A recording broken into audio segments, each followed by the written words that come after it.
Welcome to the Entertainment Rants Podcast, your number one source for all things entertainment. Join host Marco Mazzola and his fellow ranters as they sound off on the latest movies, TV, and the world of entertainment. Now, here are your ranters for the hour, Marco, Mila, Larry, and Bruno. Hello again, everybody, and welcome to the Entertainment Rants Podcast. I am, as always, your host, Marco Mazzola, and we have three ranters in the house tonight. Hello, Bruno. You can dress up a pig, but you can't make him jig. Love it. Absolutely, I missed that. That's hello, Larry. Hey. All right, no Mila tonight, but that's okay. She has not watched the Continental, so it is the three of us. It's a crime. It is a crime. I know. She did watch all the other John Wick stuff, so she'll get to it. We know Mila. She has a list. She has a list that goes on for fucking days. And she's not here, so we can talk shit because she doesn't listen to our podcast, so that's fine. That's true.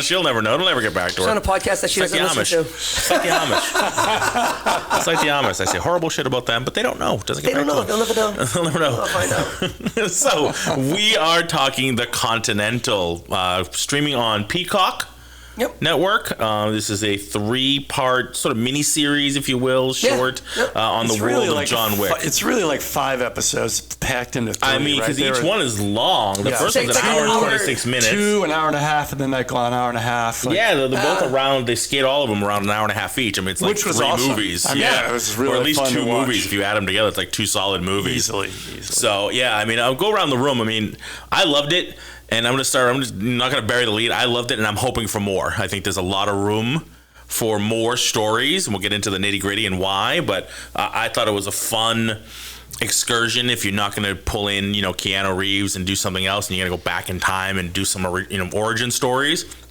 For me, I'm okay with this one as the first one.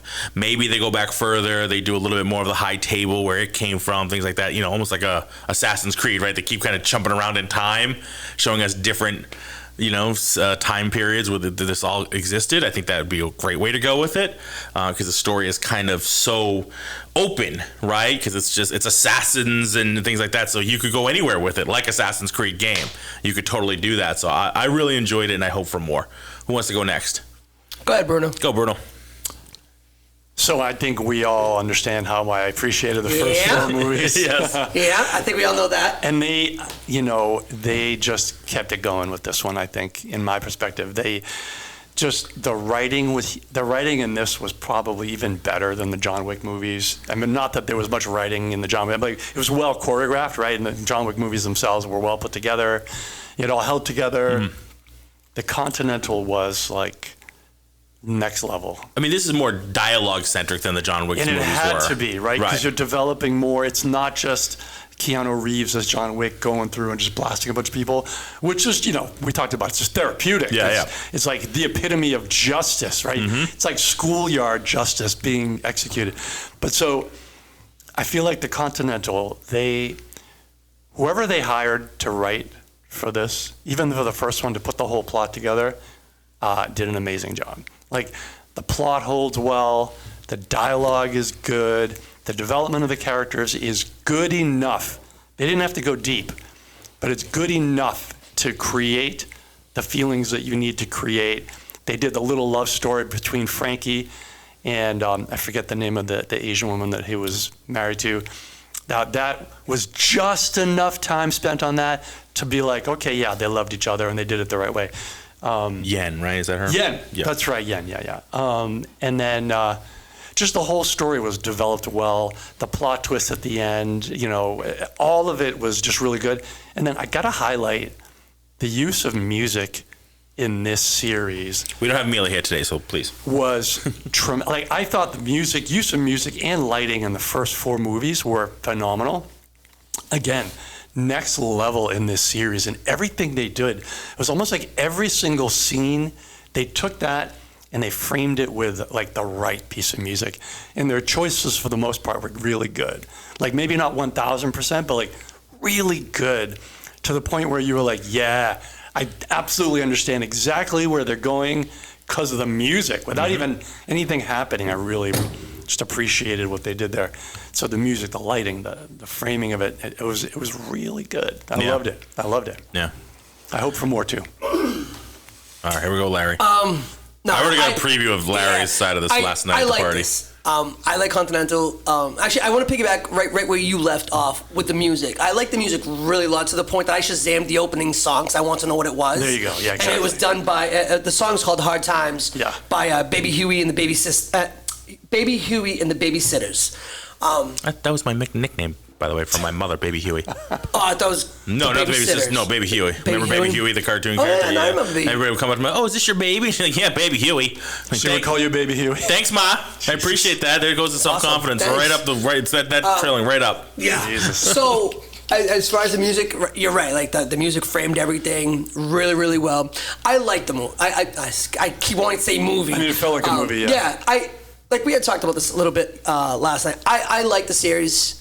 I liked it. There were certain things about it that I thought was kind of fucked up. Like the end. How is he allowed to kill her and nothing happens to him? She's an adjudicator, yeah. She's upper management. How did upper management not come down on him for that? I think. Well, we don't know that they way, didn't in some way. Yeah, that's true. We don't know anything beyond this, right? All we like from there to John Wick, it jumps like 50 years. Right. So we had talked. Yeah. So we don't know. My quick answer to that, just to try to frame that, would be that. Remember when she said in the second one? I think she said that they were like. Connor killed on Continental grounds, and she's like, don't do anything, don't tell anybody, let the fucking bomb explode over there, and then we'll pick up the pieces. Yeah. So I wonder if whoever she talked to maybe was like, that's just all the shit that went down, and it's a closed book. That's the end of Connor, and we're moving on. You know, maybe. I'm between the lines, right? Between the movies, sure. Maybe that's how it went down. Maybe not. Maybe the next series will be addressing that. Yeah. So for me, in a really easy way to wrap this up for me, this was like Obi-Wan. It was a story that I didn't need. It was cool to watch. I really didn't need it. I think part of it was because I thought it was going to be. I thought it was going to go in a different way. I thought we were going to see more of the High Table involved in this, and it wasn't that. It was Winston coming back to a world that he really was never even a part of. And the only reason why he became a part of it is because they killed his brother, and he was like, all right, now it's time to fucking that seems it's the vengeful thing, and which is what the world is. If somebody tried to hurt my brother, I would definitely step in. Yeah. So then, okay, now I have the question. We talked about this.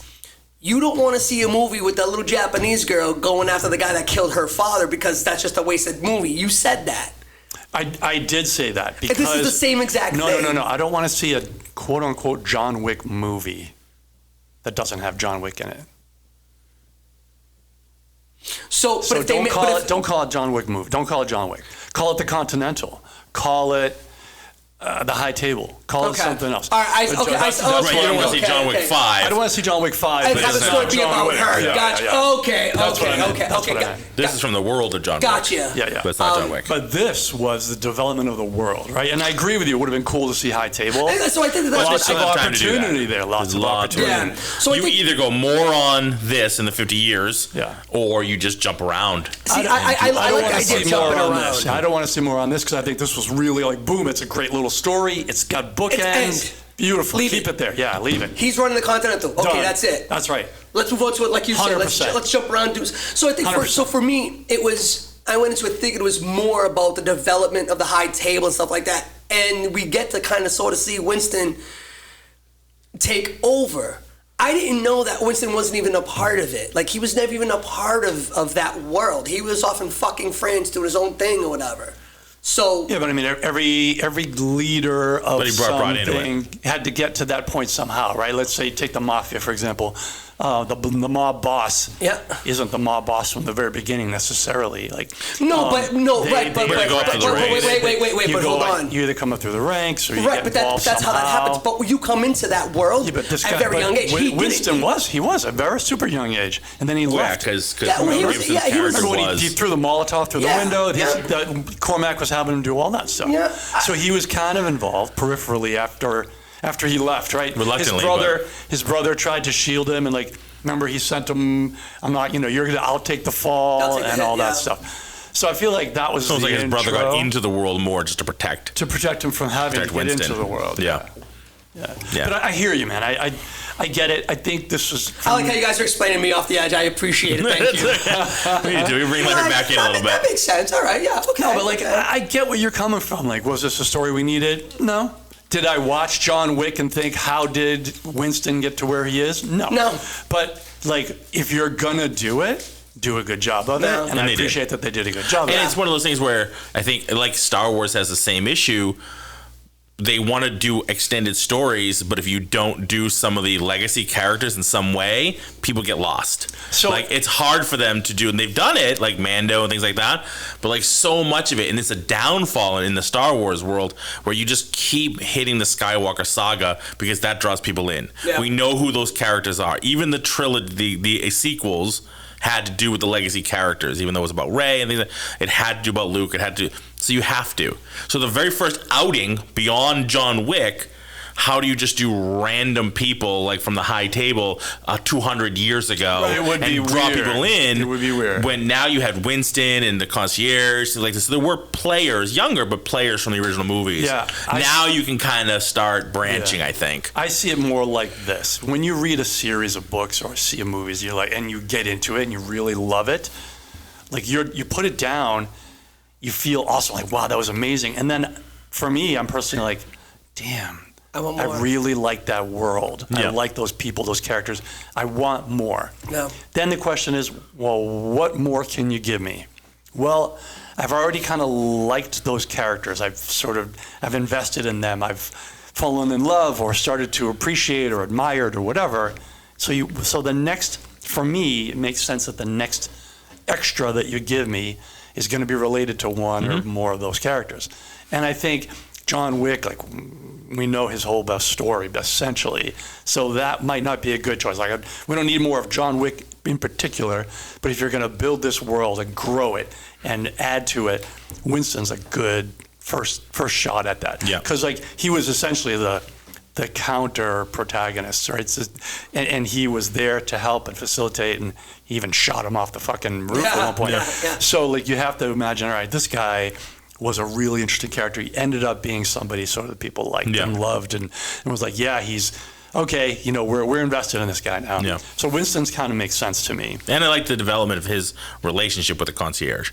Yes. Like where they came from, why they were so tight. Here's when you see them in John Wick. I love this writing. And now you can see it. It wasn't an Obi-Wan in that you were like, what the fuck? Why did they make these weirdo choices which go counter to canon? No, well, right. I did not notice anything. If there was, tell me. But I didn't notice anything in Continental that went counter to canon that we're aware of. Facts. Absolutely. Yeah. So, when I say it was like Obi-Wan for me, was that it was the Obi-Wan was a story that we really didn't need, and that's kind of how I just that was the only comparison. Yeah. Outside of like the canon stuff, like they fucked that one up completely. But with Continental was really good. But I'll give you more. I bet that if Obi-Wan was tighter put together, like it adhered to canon and didn't step on other stuff, it would have been a lot better. Make you stretch. Like, well, why the fuck did you do that? Then we both would have been like, yeah, this was pretty good. Like, not bad, right? But like, no. They just wrote a different story. There was too much going on. Forgot about shit they wrote just 2 years ago. And you're like, what the fuck? It's right there. It's right there. Even the worst writer should have been able to write around that. Yeah. So, like, that shit pisses me off. Like, come on. Stop phoning it in. No. Like you said, bro, they're writing for the content. It was really fucking good. I liked it. No, so I know that I had said this last night. Like, there was, like, the parts that I didn't like that kind of bothered me, they were very, very small. Yeah. And very, very few and far between. I feel like they were just a couple things that we didn't need. I understood from the John Wick movies the relationship that Winston had with the concierge. I understood it. They kind of like let you know that they're very close. But they built into it well. I didn't. Them building that relationship more and showing it to us, that didn't make or break it for me. Like me personally, like I already understood that. I saw that as call it fan, giving fans a little bit of a little fan service. Little fan service. That's the word I'm looking for, and more like, we know these two are gonna be really tight. Okay. And then when Sharon originally comes to Cormac and says he's going to try to kill you, I was like, no, fuck, are you serious? Same. I was like, how are you going to turn this around? Yeah. And so like that was cool to be like, oh yeah, they were in it from the get-go, you know. So that was really, I know what you're saying. We knew about that relationship already, but I liked how they developed it. Yeah. Yeah, 100%. Yeah, it was a good development. I mean, I thought all the relationships and all the characters, like their arcs and stuff like that, were good. I didn't really see too many, if any, wasted. Yeah. I mean, can you think of any characters like you could have done without, like, this person was kind of a, yeah, even like the crime boss from the restaurant, whatever. Like, and then they fucking blew him up at the very beginning. Yeah, well, the guy who was torturing the guys at the dojo. Oh yeah. Yeah. And then she fucking nuked him at the end. It was fucking awesome. Yeah. She'd go, really? Yeah. And he was. But so that storyline, that took me a while to like really like that group. Not the group of characters, but I'm like, what is? It was at first it was kind of an action we didn't need. Yeah, why? And it's like, oh no. And they let you know that their father was into some shit. The son knew, the daughter obviously didn't. Yeah. And then you find it's like, because at first it was very much a group we didn't need. Oh no, he was part of the fucking Continental people. He was one of them. It's like, oh shit. Yeah. See that like that oh shit feeling? Yeah. Good writing. Good writing. Because they didn't lay it out on Front Street right from the get-go. They didn't like bury, they buried that lead a lot. And they didn't you didn't really get any resolution to the third episode. You're calling it burying the lead. I'm calling it good fucking writing. And the reason is like nowadays. All right, and this is a pet peeve of mine. I got to go back. Okay. So the Wheel of Time. Exactly. Fuck that. Season 2, you're on it. No, I haven't. I'm not watching. I won't watch it. I'm not going to give fucking Amazon those views. No, thank you. Fuck those guys and fuck everybody who doesn't stick to the course material. All right. Look. So go. All right. So wait. You know what? I got 2 points to make here. One is, and I wrote it down because I knew you guys were going to ask me. Where did I fucking do it? Here it is. Hold on. I was watching a. I can't find that fucking thing right now. I'm gonna find it anyway. I was watching a YouTube video. Yeah. About the Wheel of Time. Somebody was criticizing it, and this woman is a writer. Okay, and this woman's a writer, and she summed up. And I apologize, I forgot her name, but I'm gonna read what she wrote. At some point. At some fucking point. That's okay. We can vamp. So while I'm looking for that, what I meant to say with your point was this: 20 years ago, 30 years ago, whatever, people would write song lyrics. I was just talking about this with my wife. We were listening to a song, and it was like a smooth, funky hip hop song. And if you boil down the lyrics and really like read them and understand them, it's about he's just talking about his junk, right? He's essentially like, he's just talking about his junk. But if you listen to it like as a housewife or a house dad or whatever, listen to the song on the road, you don't realize because he's not like throwing words out there like dick and shit like that, right? Whereas songs that are written in the past 5-10 years, they're literally just throwing like I'm not even gonna say it, like, but there's a whole bunch of songs that like in the hip hop genre right now where literally somebody's talking about having sex like very, very frankly, like very There's no nuance. There's no like. So to your point, I watched a reel on that. Okay, a comedian was a comedian about that, who's like, listen, was it last year, the year before, the country was all like up in a rile about getting the "It's Cold Outside" Christmas song getting fucking canceled because it's misogynistic. But meanwhile, at the very same fucking time, the number one song in the country was "Wet Ass Pussy." There you go. That's one of the songs I was talking about. And he goes, he's like, I have the lyrics for both. And one's very like, baby, it's cold, stay, I don't know, my mother can't. Motherfucking pussy, wet slap, this, that. It's like, what the fuck? That's number one song, but you want to get this song canceled. What the fuck? because it's chauvinistic and it's talking about what is wet-ass pussy? It's all it's talking about. Like taking advantage of a woman and against her will. But that was even if you say that was disguising it, that was the other one not disguising at all. Yeah. It's aggressively talking about it. And all the songs you had to read between the lines. You're smearing some things because like the old song, I don't think there's a major issue, but you could construe it as you can, non-consensual. It's whatever, borderline right? rape. It's borderline. It's a little rapey. At the time, and that's what people say. It's kind of like a rapey song. At the time, it wasn't rapey because they weren't thinking that way. But what I'm talking about more like what you're talking about. Like when you're singing a song like that, and so take for example even Justin Bieber when he was like, if you don't, I forget what it was like. You don't like this, you can love yourself. Right? Yeah. What he's really saying is go fuck yourself. Yeah. Right? So then I saw a video of two guys who were like, we're going to change the song and really clear it up. And they were saying, you can go fuck yourself. And I was like, show me that you don't understand these lyrics, but without saying you don't understand these lyrics. Like these two kids clearly didn't understand the nuance to the song. Yeah. Like that's exactly what Justin Bieber was saying. Now, I'm not like a huge Justin Bieber fan, but like as an example. You're not a believer? I'm not a believer, but he does write some good shit. I'm not gonna lie. Does he write his own shit? Catchy shit. Despacito. I know he took some of that from Fonzie, but like it's a good tune. They fucking. Yeah, but he writes catchy music. Yeah, but does he write? I don't know. That's what it is. That's a lot of these people they don't write their own shit. I'll go with Taylor Swift though. She writes her own shit. She writes some good shit. Not gonna lie. Yeah, well, she's all she does is sing about her breakups. I know. There's a whole thing Every single I feel bad for Travis Kelce right now. I feel bad for the Chiefs. He's in trouble. He's fucked. Okay, I found it. Oh, good.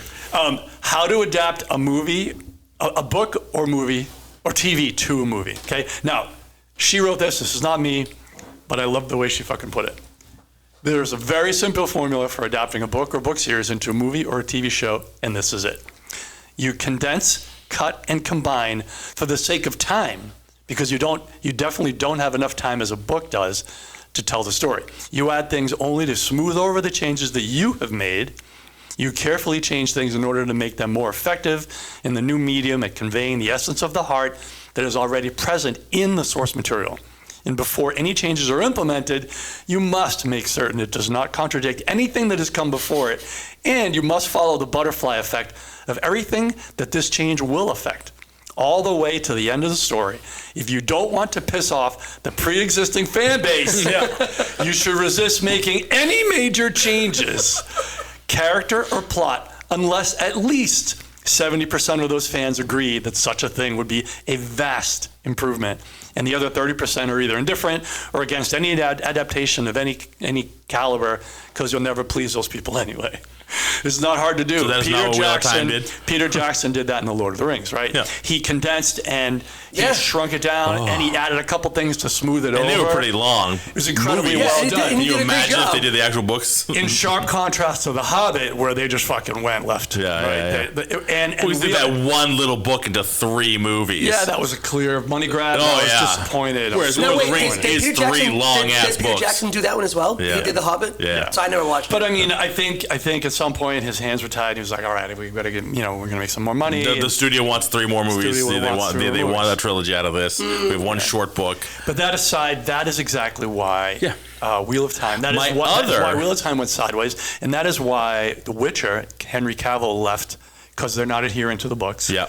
And they're not adhering to the source material. And we were talking about this beforehand. You saw it. It's going to be Highlander. Highlander, the writers from John Wick and the director is going to be so far slated to direct the new Highlander. I got a major fucking hard on for that and for the new movie. Yeah, because we were talking about it that they can stick to the main material. We're die-hard Highlander people. You introduced me years ago to the movie, and then I watched the shit out of the TV show, and we got to meet Adrian Paul, so that was super cool. So we're definitely entrenched in that. So it holds that line of like, do we want a reboot? Do we want something? But, and Larry and I were talking about this, yes, if these are the fucking people doing it. Like, normally it's a no. Yes, if you but do right it now, I have according to total what that faith. woman wrote. But I have faith that these guys will do it correctly. That's where I'm living right now. Good. Yeah. If there was other people doing it, I'd definitely be on the fence. With these guys doing it, I'm definitely in a go mode. I'm not in a go mode. I'm feeling No, I'm gonna go for it. I'm gonna go for it. I swear. I'll get taken off that if I see some shit that's starting to go south. I'm tentatively excited. We're at the very infancy of this. Yeah. I'm feeling good about it. I love Henry Cavill. I think he'll be great. I like the work he does. I like him as an actor, and I like the guys. Obviously, the guys that wrote and directed John Wick stuff. I'm down with it. If they can pull off this shit, they can pull off a Highlander, and we'll see. We'll see when like previews start coming and news about it and stuff like that. We'll see how it goes. But right now, with these people on board of it, I'm on it. Fan casting. Who's going to be the Kurgan? Wait. Hold on. Who's the other person they slated? It might be the what do you call it? There's two people slated to be in it that they've already talked about, but I think the other one might be the Sean Connery role. I don't know if they've said it. So I got a quote. Ready? Go ahead. Chad Stahelski, whatever his last name, directing, Henry Cavill starring. That's a yes. That's in capital letters, by the way, the Y-E-S. Who That's wrote that a bullshit? yes from me with an exclamation point. Both of them are people who appreciate and admire the original works, so I'm feeling good that the reboot will be a good one. Yeah. Coming from this man, ran across from me, so don't give me that. I did right. No, what I'm saying is, I'm excited. No, I'm excited. You're absolutely right. I'm excited though because like. It could be so good. It could be so good, man. Like if you're gonna put a team together, this is your magic team. There you go. That's right a great now. team. That's your magic team for this type of movie. It's a great start for this type of movie. That's a magic team. Yeah. So the other flip side goes back to the Continental. We were talking about sort of bearing the lead. One thing I hate is when TV shows, even though I love these TV shows, if you ever watch like Monk or Psych, you fucking right from before the credits, you know who did the killing. Yeah. Like, there's no barrier. Like, you already know it's just about the detectives and how they go about figuring it out. Yeah. But you already know who did it. So it's kind of, even though I love those shows, it's kind of like, I wish I was figuring it out with him and kind of like having to like be in the dark like he is or they are. Yeah. But you don't. You already are in the know. Do you know why? 9 times out of 10, you already know who did the killing. The writing is subpar. They're just like, we don't know how to bury this. We don't know how to make this, Once in a while, it's like, oh, it could be. But then right from the get-go, you're like, it's like it's Columbo. It's Columbo. Like right off the bat, he's torturing the person who he knows did it, and he's gonna keep asking that person a million questions because he fucking know they did it. Yeah. Right. Until they goof up or say it, or he just batters them enough to be like, "Fucking take me to jail, away from this asshole." Yeah. They know who did it. It's like 100%. There's no reveal at the end. Yeah. And that's one of the reasons. It's not a Scooby-Doo mystery anymore. I loved everything about this. Yeah. They pull off the fucking hood. Oh, old man Smithers! Would have gone away for the damn kids. Meddling kids. Yeah, there you go again. Yeah, so anyway. You're right. You're absolutely right. Yeah, so the Continental did that. Like, it had that kind of reveal, like you said. Yeah, it had a lot of those shit moments. There you go. There were a bunch of moments where I was like, oh my God, that's so good. Yeah. So, I mean, as far as like wasted characters, that's how we started that, right? I don't think any. Yeah, we found out Miles was on board with them and was coming after Cormac too. Like, I even thought the very beginning, the opening scene when he was meeting with that investor and the wife comes over and it turns out he was sleeping with the wife. I was like, oh, what a fucking twist right off the bat. Yeah, it was a lot of great twists. A lot of great twists. That was really, really good. We did see the violence. I had to rewind that because like, who's that girl? That's the wife. You know what I mean? That's what I was sitting there. Yeah. Bitching and complaining. Yeah. Oh my God, it was so good. Bitching and complaining. He was like, hold on, let me get David Bowie. Yeah, here you go. Yeah. And I'm like, oh, that is so fucking. That's such a great to the wife, and she was like, I told you to do the opposite or whatever. Oh, it's fucking great. Yeah, that dynamic was really cool. She played off really well. Yeah. So I mean, there was no wasted characters. The lady there with the face mask, her guy, he wasn't a wasted character. No, he was just a bruiser for her, right? He was like her bodyguard. Yes. But he wasn't even a wasted character. Like the guy that they were beating up, he wasn't wasted because you needed to know the connection. Yeah. Now my question is this: Katie McGrath plays the adjudicator. She was on Supergirl. She played. Cool. No, I have no idea. Don't even go in there. Don't even go there. None of us watch except for you and she played Lex Luthor's like 5 sister. other people. She was like one of the main baddies. Lex Luthor had a sister? Oh yeah, in the comics he's had a sister for a long time. He's like a half sister or whatever, some bullshit. Yeah, fucked up. But like she took over Lex Squad for a while. Colin Woodall, the one that played Winston, was fantastic. I thought he was good. I liked it. Larry has a slightly different opinion. As a younger, unseasoned to the high table Winston, I thought he was good. Here's my why. Because I feel like he did a good enough job. He must have, in my opinion, studied the first 4 movies and watched Winston in those movies. Because I felt like he brought those mannerisms and his like speaking style to this show. So I don't know about Larry. I don't know that he was we'll get to some Larry. 100% sticking with it, but I felt like there were a bunch of times where I was like, oh yeah, that kind of sounded Winston-like. Yeah. You know what I mean? I think you're right, and I think Larry might have a different opinion, but I feel like he definitely portrayed a younger, unseasoned Winston, where you could see how he gets from there to there.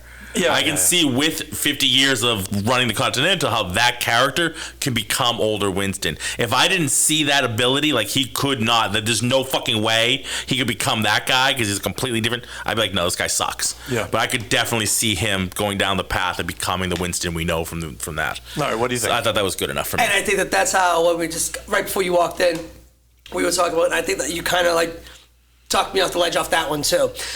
Because the old Winston... It's been a lot of work so far. Yeah. So for me, the old Winston, comparison to the young Winston, were two different people. There was too much of a difference between the two. I didn't see a real connect with them. The way that the young Winston carried himself, the way he talked. But like you said, there were certain parts, like when he goes to the Bowery Queen, when he goes to talk to her. Yeah. I saw that. That's the old Winston trying to make moves and make plans, and I kind of got that. Yeah. But as a whole, I didn't. It wasn't for me. Yeah, it was a disconnect between young Winston and old Winston. Yeah. But like how Marco had said, we got to see 4 movies of old Winston. That's fucking 60 years of this shit, or 50 years that he's been going through this. I'm like, all right, like you didn't become that right from the beginning. No. So he had to grow into that. So I think so. Part of it for me, and not just with this. Not with just this particular thing, but when I see movies or shows or whatever, and I'm introduced to a character that's being done in a certain way, when they do flashbacks or they do prequels, whatever, I expect that same. So it's hard for me to step away and go, they're not there yet. Yeah. They will be, because we know that they will be there, but they're not there yet. You know? Take it back to Obi-Wan. Could you see Ewan McGregor become Alec Guinness? Now, literally, as I was talking, I was thinking that. Right? I think Ewan McGregor played an amazing Obi-Wan. Here's why I think so. Here's why I think you might think so. Because I think there was a more similarity in their look. With Ewan McGregor. And you know he studied Alec Guinness's performances fucking left, right, and center. He truly did. I also think young Winston studied. I think so too. But I don't I do. I don't think they have the same look. So like if you look at young Winston, his eyes especially, right? And older Winston, they're just two different types of looking people, right? And so I bet that if they had, so I think I forget his name again, Colin.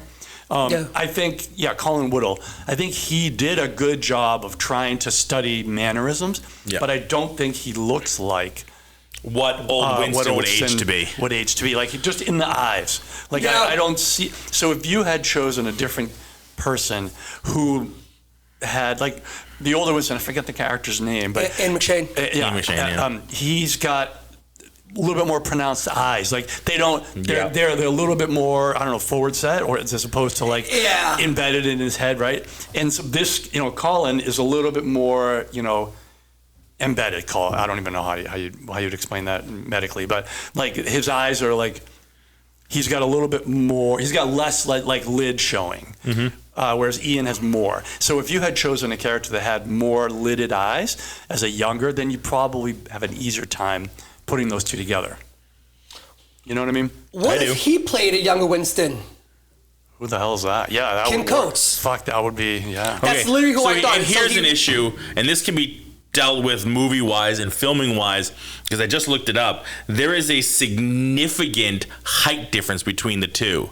And that's one thing that I bumped into. Colin Woodall is 6 feet tall, but Ian McShane is 5'7".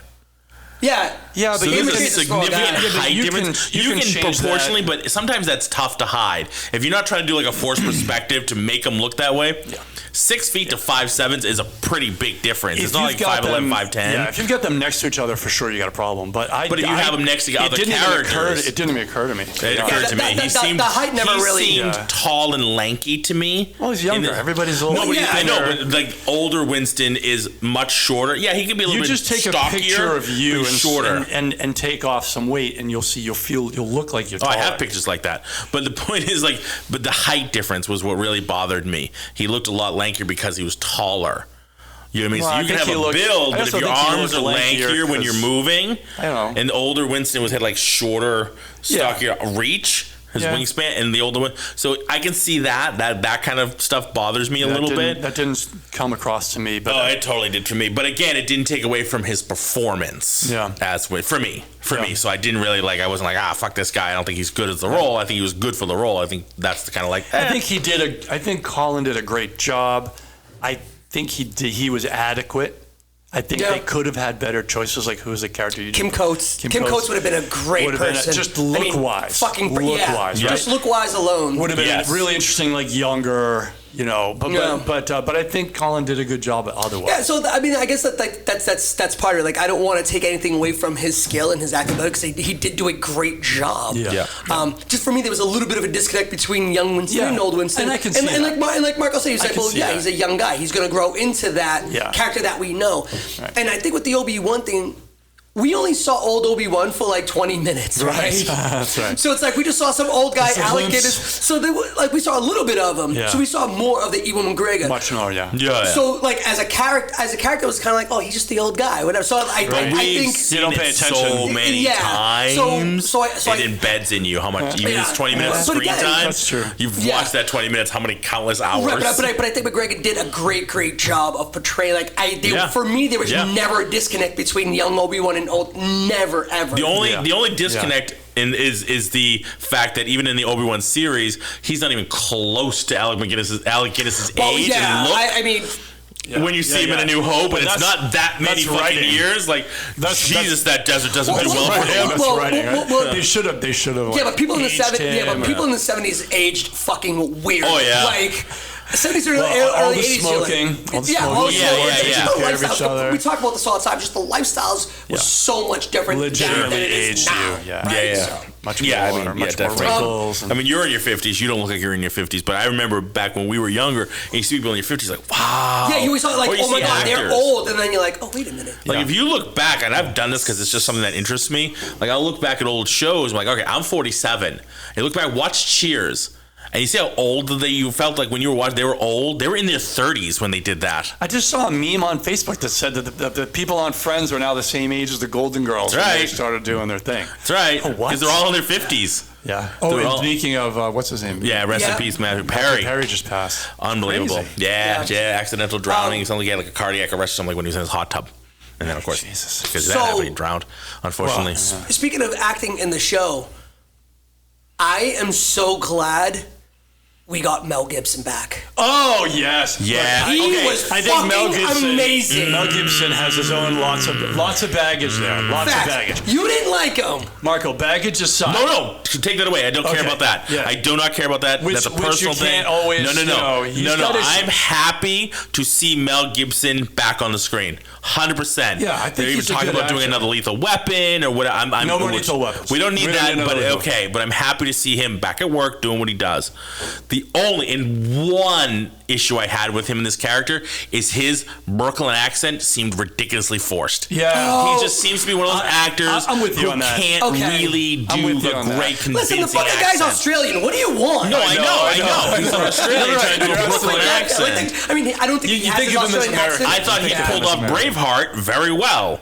Yeah, but it's not the same. But trying to pull off this. No, but that's what I'm saying. He's Australian, so it's kind of a British tone anyway, with a little bit harsher. Yeah. So you can go to that British, Scottish kind of thing. I can see that translation. I can see how we can smooth it. Like going to Brooklyn Italian Brooklyn. It was in and out. It was too in and out. It was too in and out. It was a little forget about it. Like it was a little too forced in a way. Sometimes went forget about it, and then it sometimes went like English. Yeah. A little bit Brit. Yeah, a little bit American English. Yeah, it was a little bit. I don't think it's easy. Other than that, I don't think it's easy. Great. Other than the accent, awesome. His aggressiveness, his aggression, his passion, the way he was like just so convinced. The fucking psychotic. He plays crazy really well. Frothing at the mouth with psychosis. Yeah. Killed the fucking violinist. He knows how to do crazy. He knows how to do crazy. When he fucking smashed him over the head, I'm watching. He was like, motherfucker. I'm gonna watch it again. He's got the golf club in his hand. I went, oh, he's dead. Yeah. Once you saw him grab that golf club indoors, and then he's in the middle gone. talking to him, and then he fucking smashes him, and then he's like, It was as bad as watching Glenn get it in The Walking Dead. It was as bad as the scene as watching Glenn get it in The Walking Dead when Negan took care of him with the fucking bat. Never saw that, but I heard Lucille, about it. oh my god, they showed it. Like they showed his head like fucking caved in, the eye like fucking popping. Wow. Yeah, I heard that was like a big thing. It was a huge, because you saw it very graphically in the comics, so that was the thing. Since it was on AMC, they could get away with it, but they did a big warning before, like this one's gonna be extra graphic. That's a I don't know, it's a pet peeve of mine. Unless you're having a horror show, I don't think you need to show really gory graphics. Yeah. Like and Walking Dead's you're doing show. it. I get it. But like you're doing it for like the shock factor. Where like if you've got good writing, I don't think you need that shock factor. No, but on like, the Walking Dead end, that was a huge plot pivot in the storyline. That was huge because Glenn was such a major character. You could have done it without it. But the point was, it was in the comics, and everybody wanted to see it because, and they've said this publicly, that was a turning point in the show, and it kind of went downhill since Glenn left. Since they killed off Glenn, it was kind of a turning point, and a lot of people got turned off from the show. Not necessarily because of that, because they killed off that character, but they had killed him off in the comics that exact way. So we wanted to see it. Like Negan coming in was a huge thing. Yeah, but I'm not even talking about the plot. I'm talking about just like you didn't have to show like the grossness of the imploded head and the eye and sticking out. I think people wanted it because it was in the comics. If comic fans are watching, it's like I saw it in the comics. I want to see how they represent it live. If I didn't see it, but if I had would seen have cheated them if they didn't. I didn't see that, I'd be like, I didn't need to see that. No. But I think a lot of people did because of people who had read it. Like I read it, I couldn't care less to see it. But I think a lot of people who are diehard fans, like I saw that, I want to see it. It's huge. It's a big point to the comic. So to go off of what we were talking about during the Loki episode, and when we started talking about like when you start you created the story based off of a comic, whatever like that, how far do you go before you start placating to the non-comic people? Yeah. So the reason that they lost a lot of people, those were all the non-comic book people. Yeah. Because they were like, that's my favorite character, I don't want to watch it anymore. Right, yeah, they love Glenn. So the only people Glenn was a big, I remember people talking about that. I never read the comics. And you remember, what's his name? The famous, the most popular character besides Michonne. Rick? No, not Rick. Daryl. Daryl. He's not in the comics. Right. He was in Ahsoka. He's in Ahsoka. He was not in the comics at all. The show. That's it. He became that character. Like if they kill him off, this is fucking show's done. Yeah. That's why he's got a spin-off show. He's like he had to because they couldn't kill him off because they would have just shot themselves in the foot if they did. That goes back to the when you write a story that's based on something, how far do you have to go before you stop writing for those people and you start turning to the masses? Because then you're going to be like, well, wait a minute, that's now you've gone too far from the story. It's like you've created these characters. I don't think that's an issue you should ever have to worry about. And the reason I say that is because if you wrote something and millions and millions of people love it, then you should be able to just create that story on screen. Mm. And millions of people are going to love it. And you're going to pick up some more people. Now, if you're, again, going back to what that paragraph that woman wrote, if you're vastly changing, now you might have picked up some new people, but you've lost a lot of the people that that's what put you on the screen, right? Yeah. Those people are the ones that put money in your pocket, not the new fans that you just picked up. And so that's why I think you didn't need to do that. Like, you don't have to make those decisions. They've already been made for you because the story's already been written. You're just translating it. Just take it from there to you're taking it out of comics and putting it on TV. You're taking it out of a book, you're putting it on a TV or a movie. It's not rocket science. But they seem to try to make it rocket science. Well, I feel like that's because a lot of people want to put their own stamp on it. Don't put your fucking stamp on it. Peter Jackson became famous not because he put his own stamp on it, but because he was translated good it. to the way he translated it, right? Yeah. As best you can from one medium to another. Yeah. So and same with the people who did Harry Potter. Chris Columbus and those guys. Yeah. They really didn't put their own stamp. They had to make some adjustments because especially the books kept getting longer and longer. And the books, right? Well, the books started getting longer and longer to the end. But so they had to cut it, but they didn't create they were honest. Their own shit. They stayed as honest to the books as they could. Stop writing your own stuff. To fit within the 2 hours or whatever. Game of Thrones. And that's why they made the last movie 2 parts. Deathly Hallows became 2 parts because they really wanted to stick as close to it as they possibly could, and they weren't going to do it in one movie. Yeah. Game of Thrones, same way. It was really good up until they ran out of material. Yeah. Right? And people are like, oh, it was so good. The writers started to screw it up. No, they didn't. The writers were never writing it. It was Martin that wrote it, and it was amazing because of that. And then when they ran out of material because he didn't finish the books, they were like, well, let's just we got to keep this train going. Yeah, all right, we'll do this and we'll do that. And then season 8 came along and they got a new job. And they were like, these books, he's taking forever. GTFO. He fucked that up. I mean, he really did. He did that on purpose. He did his fans dirty. He did. He did. He was like, oh, you can't do the story without me, so I'll just sit back and relax and wait. I don't feel like writing it. It's like, dude, fuck off. What the fuck, buddy? Let's good. Forget about the show. I'm glad that your story got fucked up by these assholes. That's on you. It's totally on him. 100% on him. Just finish the books. Just because you're finishing the books. Forget about the show. You have books you're writing, and you're writing books for the fans. Even people, I didn't watch the whole show, but I would have read the books. Do you know how many fans season 8 caused to like really sour on the whole Game of Thrones? Sure. Oh God, If he had finished those books, they would have wrapped it up, hopefully, within the context of his story. And then he would have been like, oh, by the way, I wrote this other set of stories. Let's put that on fucking TV. Or let's put that. Like, so short-sighted. Yeah. Just make good shit, do it right, keep going, and people are invested for a long time. Write the books the way you started writing the books. Yeah. Forget about that. You didn't write the books to make a show. You wrote the books. So continue writing the books for that same reason. Yeah. And if they make a show out of it and they continue to follow them to make the show, great. Yeah, That's extra money in your pocket. That's right.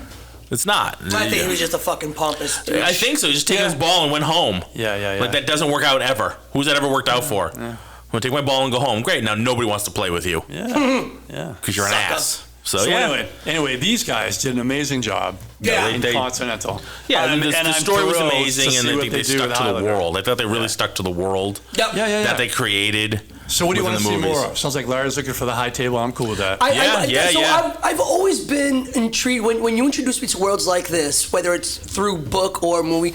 I always love to see the development of what it is. Sure. Right? The beginnings of the high table, how it came to be. I would love to see how the high table came to be. I would like to see that power struggle between the different, the different assassin factions. The different factions and stuff. Like, honestly, I love mob movies. Yeah. Because and to me, that's kind of what this is. The epitome of a mob movie, so to me, that's... Continental was one giant mob. Yeah, so... Like, for me, I want to see, I want to see more of the upbringing. I would love to see a story. Okay, now we got the Continental. We know about Winston. Give me somebody else. Oh, yeah. Give me another head. I want to know how who would you want? I don't know. Introduce me. You've already got me in your world. Yeah. If I want to see how the Bowery comes to be, because we have the Bowery King, which is played by Lawrence Fishburne, right? Yep. But in the Continental, we have the Bowery Queen. Right. I know that's kind of based on the homeless, and they tell you about it, right? Yeah. So they introduce. I don't need a whole series of just about that, but I wouldn't mind a little bit of development. I wouldn't mind seeing how Larry Fishburne comes into it. Because during the John Wick movies, Lawrence Fishburne, I think, plays an older part than John Wick. I thought you were more familiar. You called him Larry. I thought you were maybe you knew. Well, that's what he was Larry Fishburne. But in Pee-wee's? Was he? Did they call himself Larry? Did he switch to Lawrence later? It was after Pee-wee's Playhouse that he switched from Larry to Lawrence. I never knew that. And plus, it's my name. I can do whatever I want. Oh! So, like, I wouldn't mind seeing how, like, if he comes into play. I wouldn't mind seeing some of the other characters from just other factions. Like, that's, to me, like, that whole world is really fucking cool. I would like to see more of that. Yeah. I don't need to see any more of the Continental. Like, okay, I got it. Cool. Winston, you're the man. You're running shit. Okay. Well, there's other Continentals. There's one in Rome. There's one like Tokyo, that's what I'm saying. Like, I want to see those different. So you know what you could do? There's the whole issue of how you remember the woman that he killed in the second movie, the sister, the brother. So that would be a cool story to see more about. You could go into the guy in the desert who was like the head of the council. Like, how did that develop? Because they seemed like they were the beginners. Like, he took it over. Like, that's been the... Right. I think so. I mean, we don't know. We don't know anything about it. Here's the only problem I think they could run into. The minute you start defining... You make a movie about the High Council, High Table, like, then you're putting some guardrails on this. Like, that is the problem. Right now, it's kind of mysterious. Yeah, right now, we still know nothing else about them. All we know that it exists. We know that there's some sort of council. We know that they've got adjudicators, and that is it. Right. You can kind of go anywhere within the movie, and it's not going against the lore because there isn't a definition. The minute you have a movie about it now, like, well, you've really developed some you're going against the canon if and then you do. if you need something else in another movie, like when you do writing, you're like, oh, I need him. How do I get him from here to there? How about if, a blah, blah, blah comes in, and you're like, well, how does that fit in with the rest of the canon? And if there was never this thing in previous, if you didn't set the parameters, then why is it here now? You have to stick to your parameters that you set in place. Yeah. Sure. It fits in like Obi-Wan Kenobi. Right. There you go. No, but see, Obi-Wan, right? You got the issue with Leia. Like, why did she suddenly... She forgot about him? Right, yeah. What are you talking about? All right, whatever. So that's the issue you want to avoid. So far, I think they've done a good job avoiding that. One thing that drives me crazy, and back to the Star Wars world, is when they, like we talked about this before, when you had the extension of like Vader after he becomes Vader and what happened with him and the Emperor. But there's also another canon part in, I think it's one of the Vader series, where he remembers C-3PO and almost starts to like get emotional and crying, and he kind of had to block it off because he's like, I never got to finish you. I know, you know what I mean? Like, I never got to see you, and I started, like, I invented you, I created you, because he did remember C-3PO. But like, you never see that on screen. It's just, it's buried in one of the comics, and if you read it, you've seen it. Yeah, because it's kind of, honestly, it's kind of like, are you kidding me? This character is getting emotional about a robot? Like, it's kind of like, all right, man. That was his friend when he was a kid. Well, hey, it's like the people who get emotional with the cars. When they build a car from scratch, all of a sudden the car blows up, they're like, fuck. I mean, I hear you. You would say that's different. No, it ain't. It is different. It's the same. No, because the robot is connected. But would you be like, oh my God, I'm crying over my car? Like, I wouldn't. I'd be like, fuck, I did put so much work into that goddamn car. And then I'd move on and make another car. Can you imagine Vader getting upset about Vader? Darth fucking Vader being like, oh, my robot that I started making when I was 7. Well, I think the reason is like they're trying in so many ways to make him more human in a way, but also a way to kind of like draw it into why he was able to switch at the end of Jedi. Like, how was he able to like go from such a dark fucking character? Right, but like, okay, but you're just having like this emotions all of a sudden. But where for 2 movies you were fucked off. You're like, I don't care. So. I just want to bring him to the dark side. I think you're allowed. I'm cutting this shit off. Hold on, you fucking dead buddy. Fuck you. He turned Okay. He turned because of the fucking love that he had for his son. Yeah. The only people who see that and understand that are parents. And that's why you see that. I am not a parent. I don't fucking see that. I want more explanation on why he was so easily turned to the good side.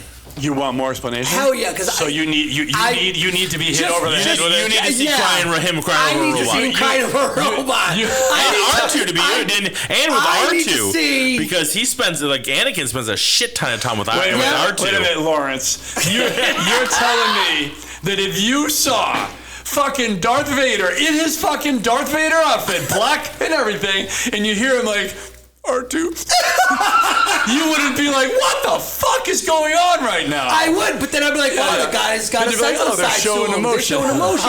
Okay, I can see why all of a sudden he feels that. There's a deleted scene from the movie. See, deleted scene. I would literally be like, I'd flip the fucking table. You know the part where he's in the chamber and his helmet comes down? Yeah. There's another part with him in there that deleted when he's reaching out to Luke, and him and Luke almost have like that connection talk.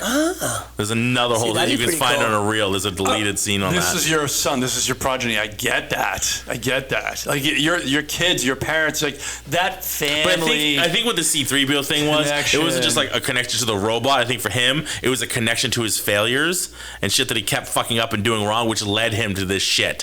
Which led him to now not be a father to both of his kids and basically trying to kill everybody. And he's, you know what I mean? Like, he didn't start out that way, and he didn't want it when he was a kid. He wasn't a prick. He was a good, happy kid who just wanted a good life, and then being tricked. He got tricked by the Emperor. And I think he's kind of like, fuck, I got Jedi mind tricked by this little fuck. He got tricked into being evil and killing the younglings. He totally did. He got tricked. Look it up. It's out there. It's out there. He basically I'm sorry, honey. I slipped and fell into her pussy. I didn't mean that.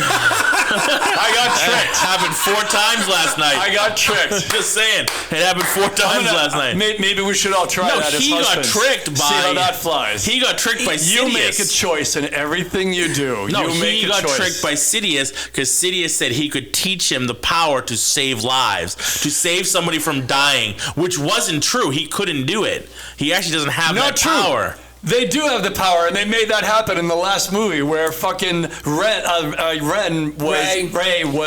she gave her power to what's his name and saved him. Yeah, but she was good.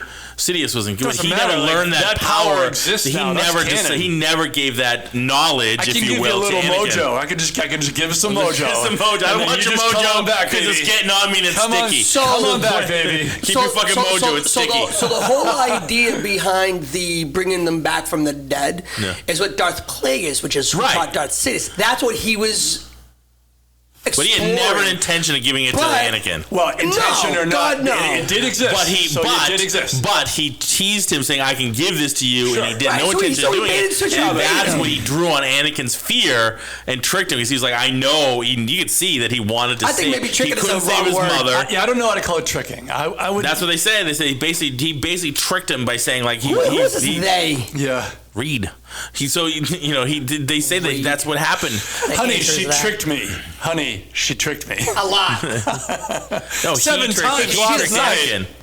Basically, because he wanted Anakin on his side, so he gave him a way of like, okay, if you follow me, I will teach you how to save your wife. I'll teach you how to save Padme, but I'm not going to. I'm not really going to. And by her dying, I know it's going to push you further to the dark side. At no point in that thought process did Anakin say, "Yeah, but you want me to kill all these kids first?" By that time, he was already too far gone. Yeah, he was already far gone, and for him, it was against. Remember, he did that. He did that. Yeah. So, but the reason why he was doing that is because he was just completely against the fucking Jedi. Because in his mind, they didn't give him the rank of master. Yeah, they pissed him off. Well, that's neither here nor there, but that's like the haha of it. But the whole idea like that the Jedi ways was stopping him from being with his true love, and that's why he just lost his shit. So I hear you. Then he helped the Emperor. He helped Sidious kill Mace Windu, and at that point he's like, "Well, I'm fucked." I mean, for a dollar. Exactly. It's exactly right. So that's when he kneels down. He's like, "All right, fine. Teach me how to do this. All right, let's do this." He's like, let's "Fuck. Go. We're all dark side all the time." My only point is that it's all dark side all the time. Let's go. I don't think he just got tricked into it. I think you either have that in you or you don't. Like, he was an angry fucker. Once his mother died, and he killed all the sand people. There's only one way you could get me to kill a kid. I wish he had killed more of us. It would have saved us from Boba Fett, but that's fine. Yeah. No, but all I'm saying is, you either, like, I could kill to defend my family or defend my children, but I wouldn't. But you're speaking from a place of good, though.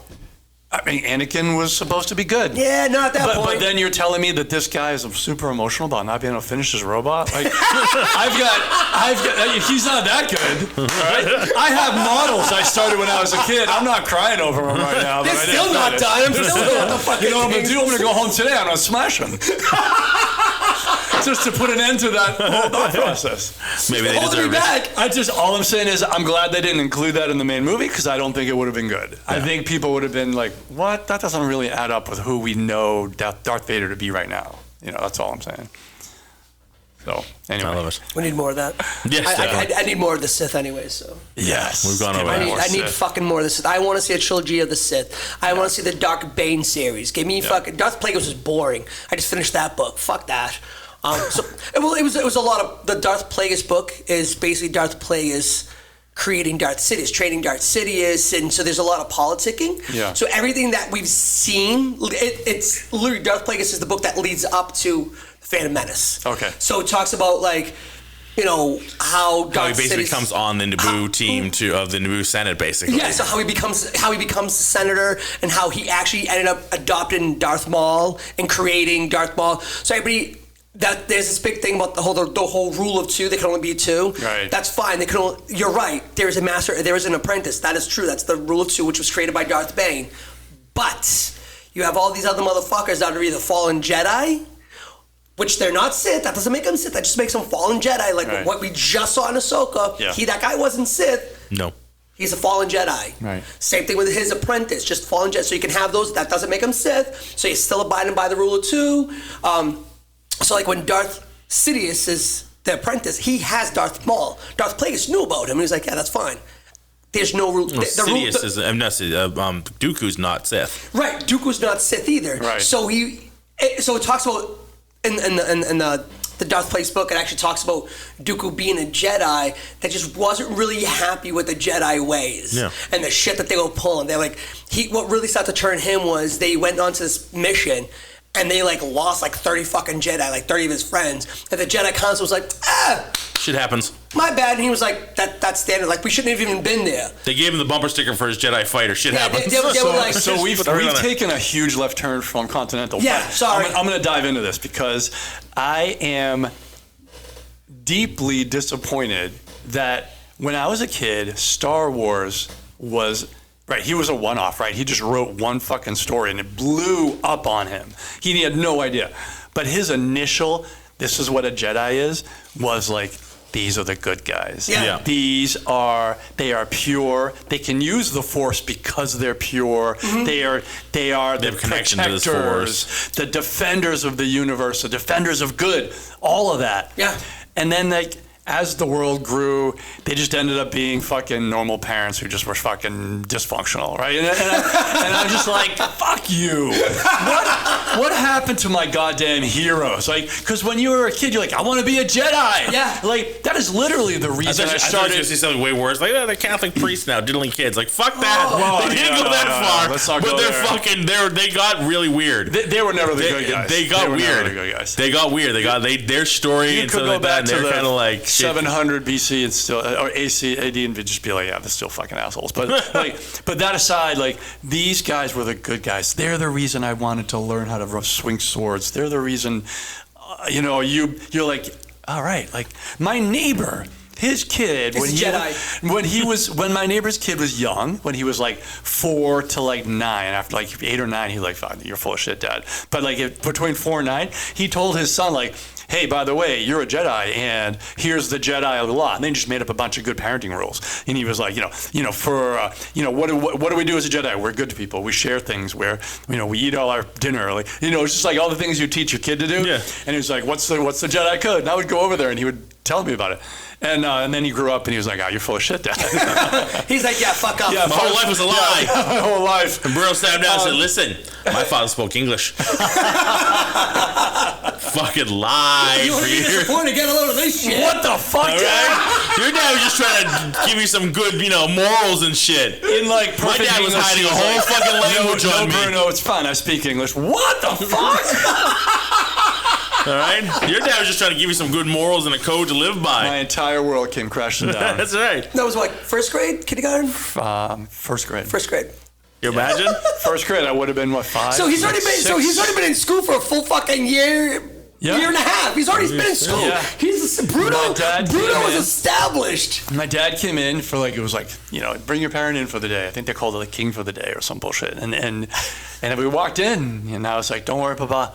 In Italian. I was like, I can answer, I can translate for you. You tell me what you want to say. He's like, can you imagine your 6-year-old saying, don't worry, I'm going to translate whatever you say to my entire class. And you know what would be great is if he just played along and said, okay, and just let you do your thing. That would have been amazing. Oh my God. So you would have been the highest shit. Like, the kids would be like, yo, Bruno speaks a different language. Yeah, that would have been amazing. Like, that's some watch it. Instead, your father was like, no, dude, you're a schmuck. No, not from the town they came from. Sit the fuck down, Stunad. That wasn't going to fly from the town they came from. That's a whole bunch of people just buying cards that say you ain't shit. You got the you ain't shit balloon, and you think you're all big and bad birthday card. Just like give you the backhand, send you across the room, and be like, I got this. Shut up. Fucking Stunad. No, my dad wasn't like that, but it was cool. It was cool. It would have been amazing if he just played along with it. He was like, all right, that would have been cool, right? Yeah, it would have felt like so important. Yeah. That would have been awesome. Yeah, you're absolutely right. Yeah, wow, did that go the other way? Lied to. My dad was always good to us, but like it was one of those. It was an opportunity that, like, now as an adult with a kid, if my son did that, I'd be like, sure, kid, let's play along. Yeah. Let's do this. Yeah, because you're gonna feel empowered. You're gonna feel like totally different. You're getting some shit done, right? Absolutely. But whatever. I mean, the teachers. So I drop my son off at school every day, and for the first couple of weeks, as he just started pre-K, the first couple of weeks, he'd be like, "All right, Daddy, bye, Daddy. You wait in the car." Like, I'm gonna fucking wait there. I don't pick him up. He knows his grandmother will pick him up, but you wait there. He's like, in case I need you. You stay in the car. And the teachers kind of got him out of saying that. But I'm like, I don't care. That's fine. It's fine by me. If he wants to tell me to wait there, I don't give a shit. It's fine. You wait there. No, he knows I'm not gonna, because I never hear when he comes out. So you're like, I won't, and you walk out. Peel away. Squeal the time. Well, he's still walking in. Oh, leave him in a cloud of smoke. They say some cool shit. No pictures. They really do. Oh, yeah. Have you ever got the whole, like, my son recently, you know how you go shh with your finger? Yeah. He does it to me. He puts his finger on my mouth, shh. That is shh. Let it happen. I'm going to do some shit. You're just going to let it let it happen. I'm going to jump off that. Like your fingers, his fingers are up your nose. Yeah. I'm going to do some shit. Don't look. I'm going to get some ink. Don't worry about it. I got this. Kick the dog. Let's go. Yeah. Yeah, it's fucking. It's interesting. We'll talk more offline, but it's been fucking. It's been so interesting since he's gone to school. It's great. And all the new shit that he picks You're up. Gonna see so much growth. Yeah. One of my favorites is maybe not. That's his thing. I'm gonna go to bed and go, maybe not. Maybe not. Yes. So yeah. Maybe yes. Maybe No. yes. Yes. Yeah. Maybe yes. Maybe yeah. Maybe definitely yes. I'm thinking yes. It's gonna yes happen. vibes. But it's been a fucking pleasure, honestly. This whole this scuff with him going to school and stuff like that, it's just been an absolute pleasure. I love it. Yeah, and it gets better. They come home singing songs. Oh, all the time. Itsy Bitsy Spider. He's coming home all the time singing new songs, and he just sings. He'll just sit there and start singing. So my oldest came home singing "It's a Pirate's Life for Me," and I was like, "What the fuck did you get?" Awesome. But there's a children's song that ends with "It's a Pirate's Life for Me." Oh, and it's awesome.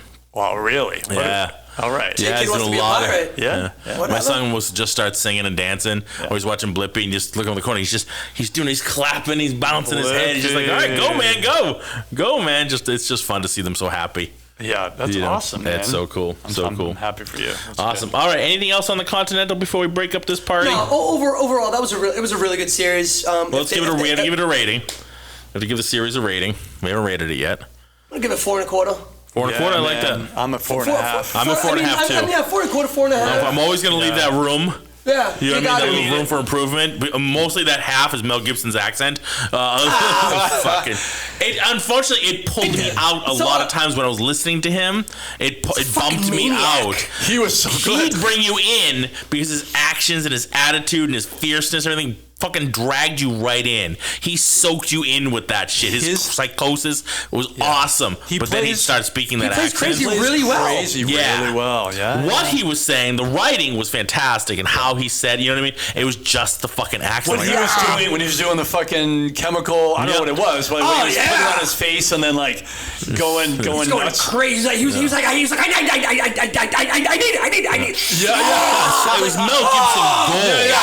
I was right there. I was like, yes, man, yes. The acting was Mel Gibson gold. It's that fucking accent. Wait a minute. He didn't need it because like basically nobody around him had that same fucking deep accent. Well, he was getting himself down the, he was put on the chopping block. How did that adjudicator have the balls to give me a deadline? Like he was talking himself into a frenzy. But he'd lose some of that extra Brooklyn, you know what I mean? Forget about it shit. Like he'd lose it, and then that was gold to me because he was just going. But he would start to slow down. He kind of put the extra spice on. I'm like, you don't fucking need that. I know. You don't need to hit us with that stuff. Just when you're doing the psychotic and you're just fucking going at it, I don't think they needed to have him have that accent at all. I don't think they needed it at all. But if you're gonna do something to kind of bring up where he was from, fine.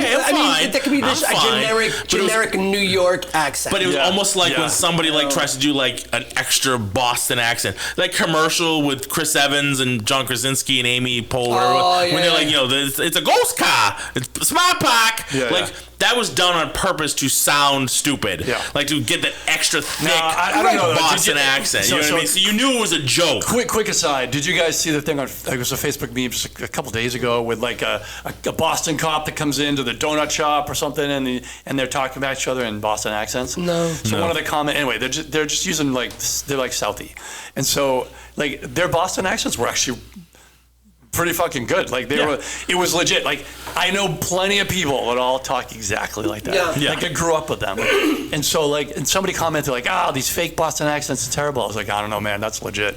No, like, but did you know who they were? The people who were playing the things? No, they were just randos. So when you watch somebody like a Mel Gibson or John Malkovich or even John Krasinski and Chris Evans, like I know how you really sound. Yeah, but Chris so when Evans you grew up in Medford? they all did. They all grew up in Boston. Yeah. You know, so they know it. Krasinski's from Newton. He went to South. Yeah. So you know what I mean? Like they're all from have a Massachusetts. None of them have an accent. Yeah, but I can do Boston. You guys can all do Boston. Right, but when you do it, it sounds forced.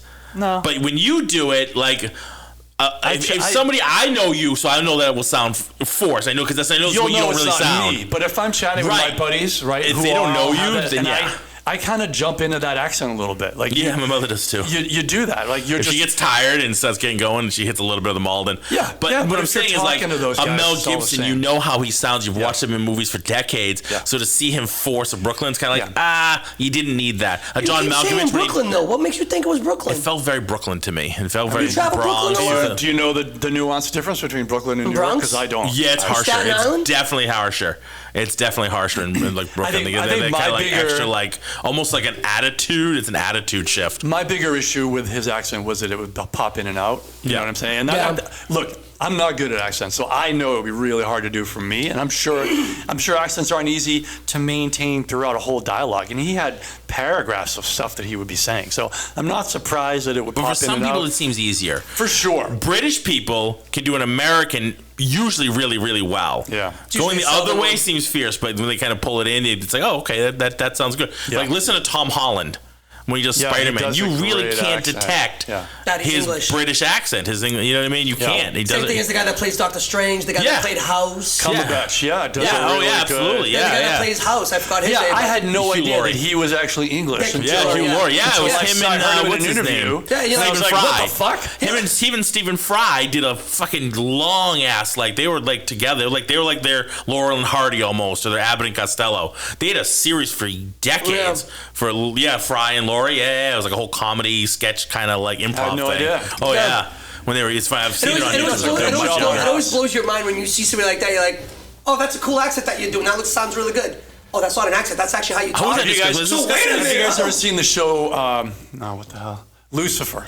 Have you seen the show? Oh, yeah. So halfway through, when Michael comes in, like his counterpart, like who speaks English, speaks American, and like.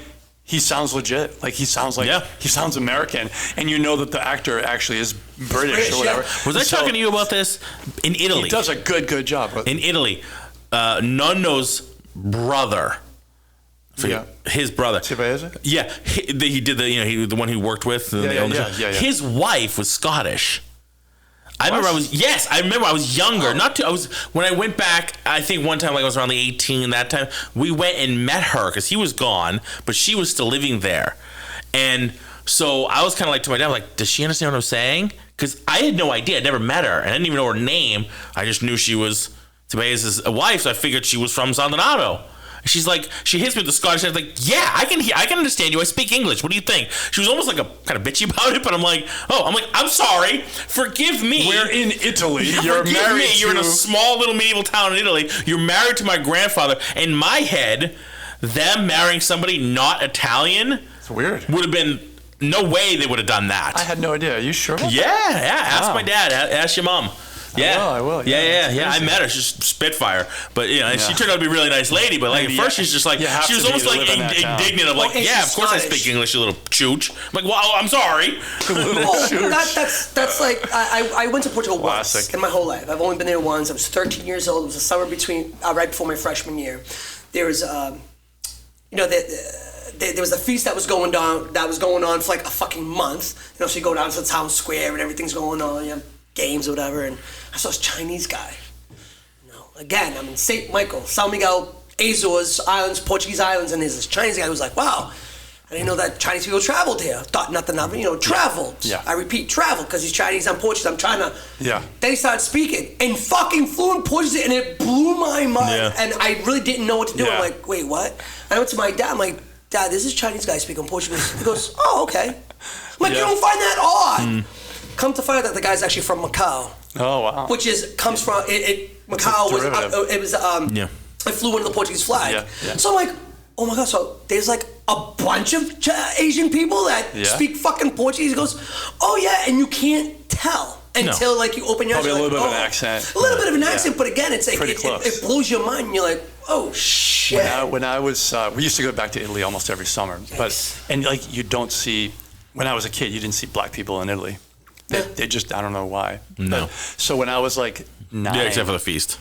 Well, I don't know. When I was 9, I saw my first black guy in Italy, and I thought the same. Just internally, I was like, oh yeah, that guy's probably a tourist like me, because lots of people came to the town, and then like I heard him speaking like perfect English, and I was like, what is going on right now? This is crazy. Confused because it's so out of what you're like. There's no reason it shouldn't happen. It can't happen. But it's out of the norm. Like, as a kid, you're just used to these. Yeah, you get used norms. to shit, and you're not worldly yet. And I was, you don't have experiences. I don't know shit about the world. It's all experiences. Like when I went the first time and I saw the Muppets in Italian, they're all holding like sign. Like, what the fuck is happening right now? Like Muppets are speaking Italian. The language is crazy. It's insane. Anyway, all right.